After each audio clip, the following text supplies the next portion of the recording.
देखिए, हिमाचल प्रदेश में 68 सीटों पर और गुजरात में 182 सीटों पर भारतीय जनता पार्टी चुनाव के मैदान में है।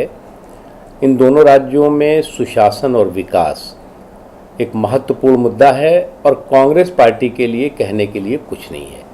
कांग्रेस पार्टी ने इन राज्यों में लगातार विकास में हर दिन रोड़े अटकाने का काम किया। वहाँ इन दोनों राज्यों के सम्मान और गौरव को नुकसान पहुंचाने का काम किया। इसलिए कांग्रेस पार्टी झुंझलाई और बौखलाई हुई है इन दोनों राज्यों के चुनाव में, और इसलिए श्रीमती सोनिया गांधी जी से लेकर के और कांग्रेस पार्टी के जितने भी नेता हैं, जिस तरह की भाषा और जिस तरह की बात कर रहे हैं, उससे उनकी चुनाव से पहले ही हार की मानसिकता साफ दिखाई पड़ रही है। जो टिकटों का विषय है, टिकट जो अभी घोषित हो चुके हैं, जो बचे हुए हैं, वो भी जल्द ही हिमाचल प्रदेश के घोषित हो जाएंगे और गुजरात के भी। नकवी जी, गुजरात में कांग्रेस का कोई चेहरा नहीं है। हिमाचल में कांग्रेस के जो वहाँ पूर्व मुख्यमंत्री रहे हैं, उनकी जो छवि है वो भी बहुत ज़्यादा सही नहीं है। इसका बेनिफिट बीजेपी को देखते हैं कि देखिए, कांग्रेस पार्टी की पूरे देश में चाल इतनी बिगड़ी हुई है कि उनका कोई चेहरा उस चाल को ठीक नहीं कर सकता। उनका चाल भी बिगड़ी हुई है और चरित्र भी बिगड़ा हुआ है, तो चेहरा उसका क्या करेगा। और इसलिए जो भ्रष्टाचार का भस्मासुर है, वो कांग्रेस पार्टी को बर्बाद करने के लिए, कांग्रेस पार्टी को भस्म करने के लिए काफ़ी है। और निश्चित तौर से कांग्रेस को जवाब इन दोनों राज्यों में और देश भर में देश को देना पड़ेगा कि एक के बाद एक जो घोटाले हुए हैं, भ्रष्टाचार हुआ है, और जिसकी वजह से महंगाई बढ़ी है, जिसकी वजह से बेरोज़गारी बढ़ी है, उसको कांग्रेस पार्टी ने और उनकी सरकार ने क्यों नहीं रोका।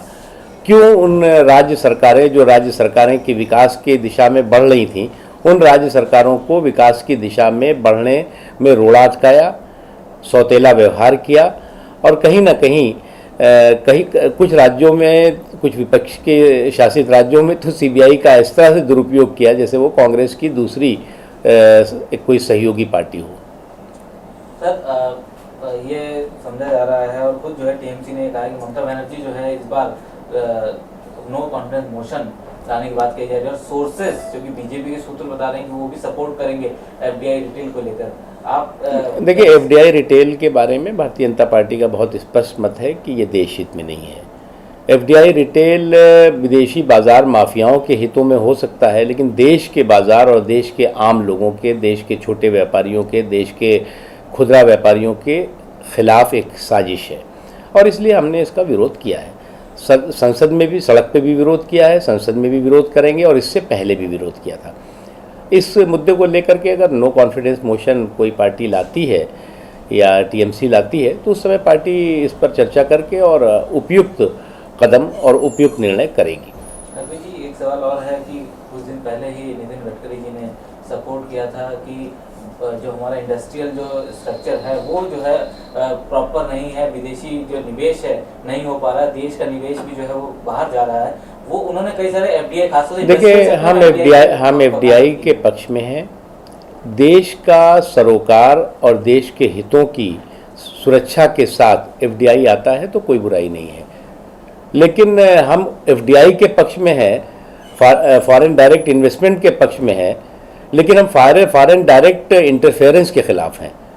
और निश्चित तौर से जब कभी भी ये देश ऐसा देश है जिसने वर्षों गुलामी का दर्द झेला है, और देश के लोगों की विदेशी लोगों के प्रवेश पर या विदेशी व्यापारियों के प्रवेश पर चिंता स्वाभाविक है। इस चिंता का समाधान करना सरकार की जिम्मेदारी होती है।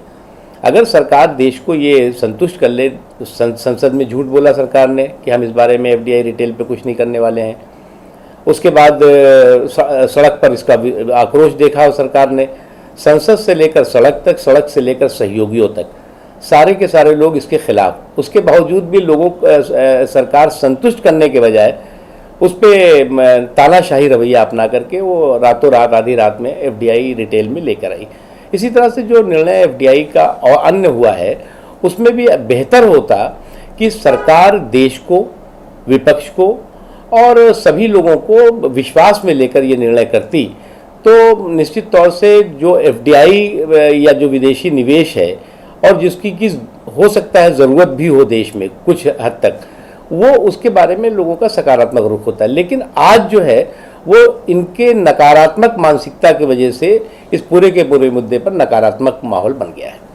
रॉबर्ट वाड्रा के बारे में अभी जो खुलासे हुए अब उस पर जो सफाई दी जा रही है डीलर की तरफ से, और जो रॉबर्ट वाड्रा कह रहे हैं कि नहीं उन्होंने कुछ गलत नहीं किया, तो अगर गलत नहीं किया तो फिर इतना बड़ा इशू कैसे बन गया? देखिए, मैं मानता हूँ कि इसमें कांग्रेस पार्टी को तू मैं करने के बजाय ठोस और पुख्ता लोगों को जानकारी और देश को जानकारी देनी चाहिए कि इसमें क्या है।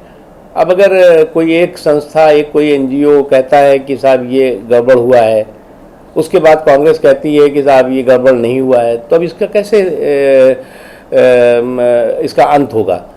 तो मुझे लगता है कि तू मैं से बेहतर है कि इसका एक बार ठोस और पुख्ता तरीके से इस बारे में देश के सामने सफाई आनी चाहिए, ताकि इस तरह की जो चीज़ है उस पर विराम लग सके, और अगर इसमें कोई सच्चाई है तो उसका पता लग सके, अगर गलत है तो उसका पता लग सके। नकवी जी, वो एनजीओ नहीं रही है, अब एक पॉलिटिकल पार्टी, हालांकि अभी नाम डिसाइड नहीं हुआ, लेकिन अब वो पॉलिटिकल पार्टी है।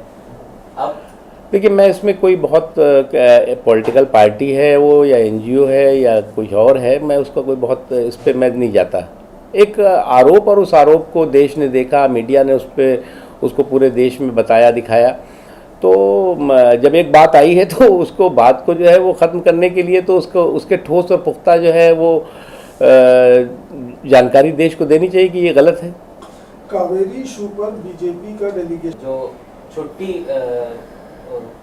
बीएसपी की तरफ से दी जाती थी काशीराम जी के डेथ एनिवर्सरी पे, उसको जो है कैंसिल कर दिया गया है, और बीएसपी का ये आरोप है कि उस दिन 9 तारीख को। देखिए, मुझे लगता है कि जो उत्तर प्रदेश के मुख्यमंत्री हैं वो युवा भी हैं, ऊर्जावान भी हैं, उनको अपनी ऊर्जा का सकारात्मक कामों में इस्तेमाल करना चाहिए, तो इनकी सरकार का भी सम्मान होगा, उनका भी सम्मान होगा।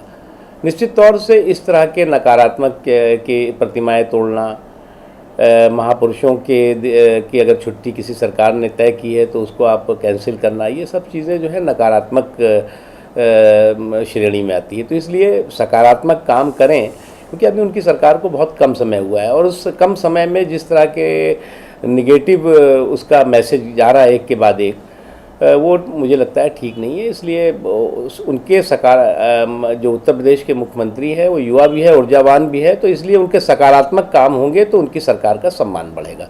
अगर नकारात्मक होंगे तो निश्चित तौर से सरकार की छवि निगेटिव जाएगी।